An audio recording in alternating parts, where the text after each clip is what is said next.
A sum of money increases to 7,500 after 5 years and 9,200 after 7 years respectively at the same rate of simple interest. Find the approximate rate of interest per annum. कोई पैसा 5 साल में 7,500 हो जाता है और 7 साल में 9,200 हो जाता है, तो सिंपल रेट ऑफ इंटरेस्ट निकालना। मान लें पैसा पी है, माना पैसा पी है, 5 साल में क्या हो जाता है, तो 5 साल में यह पैसा 7,500 हो जाता है। और यही पैसा अगर 7 साल के लिए रखा जाए तो 7 साल में इस पैसा का अमाउंट हो जाता है 9,200। यहाँ से यहाँ 5 साल है और यहाँ से यहाँ 7 साल, तो इन दोनों के बीच का गैप कितना हो गया? दोनों का गैप हो जाएगा 2 ईयर। 7 - 5 2 ईयर और 9,200 - 7,500, इसको अगर सब्ट्रैक्ट करेंगे तो ये हम लोग का ऐसा ही आ जाएगा 2 साल का, वो आ जाएगा 1700। अब 2 साल का ऐसा ही आ गया 1700, तो 1 साल का ऐसा ही क्या होगा 1700/2, 1700/2 मतलब 850। तो 1 साल का सिंपल इंटरेस्ट आ गया 850। देखिए मान लिया पैसा पी है, उसको 5 साल तक रखा है, तो कितना बन गया 7,500। इसमें क्या है, प्रिंसिपल है प्लस 5 साल का सिंपल इंटरेस्ट है। 7 साल तक रखे उसी पैसा को, तो क्या बन गया 9,200। तो इसमें क्या है, प्रिंसिपल है प्लस 7 साल का सिंपल इंटरेस्ट है।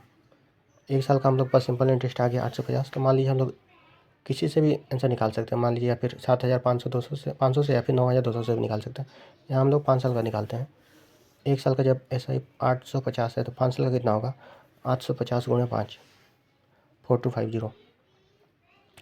5 साल का SI का वैल्यू हो गया 4,250। तो प्रिंसिपल कैसे निकलेगा, 7,500 में से 4,250 को माइनस कर देंगे। 7,500 में से 4,250 को जब सब्ट्रैक्ट करेंगे तो हम लोग का आंसर आएगा 3250। मतलब प्रिंसिपल कितना आ गया 3,250। प्रिंसिपल का जो वैल्यू है वो है 3,250। तो हम लोग स्टार्टिंग पॉइंट पे लिख देंगे 3,250। पैसा कितना था, तो 3,250 था। प्रिंसिपल 3,250 हो गया, टाइम हो गया 1 ईयर और SI हो गया 850। टाइम हो गया 1 साल और रेट सिंपल इंटरेस्ट कितना है, सिंपल इंटरेस्ट 850। हम लोग को निकालना क्या है, हम लोग को निकालना है रेट ऑफ इंटरेस्ट, R निकालना है।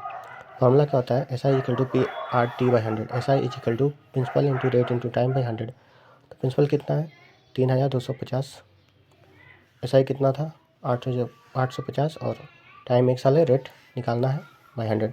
850 = 3250 इंटू 1 इंटू R/100। इसको सिंप्लीफाई करेंगे, जो जिससे कट उसको काट देंगे। 5 से कट गया, 2 से कट गया, ये 5 से कटेगा 13 हो जाएगा। इधर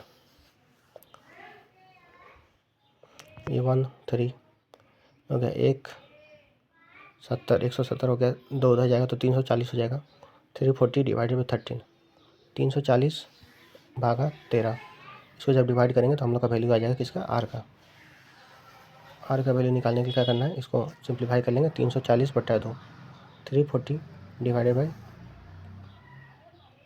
13, 13 का 13, 13 26, 13 3 39, मतलब 2 से जाएगा 26, 4 4 8, 80 हो गया। तो 13 का 13, 13 26, 39, 52 65 78, तो 6 बार में जाएगा 78। मतलब हम लोग का जो आंसर आएगा वो 26 पॉइंट समथिंग है। और ऑप्शन में भी यही एक है, 25 से 28 से 26 से 27 है। तो हम लोग जो आंसर है, जो रिक्वायर्ड आंसर है वो होगा 26.2%।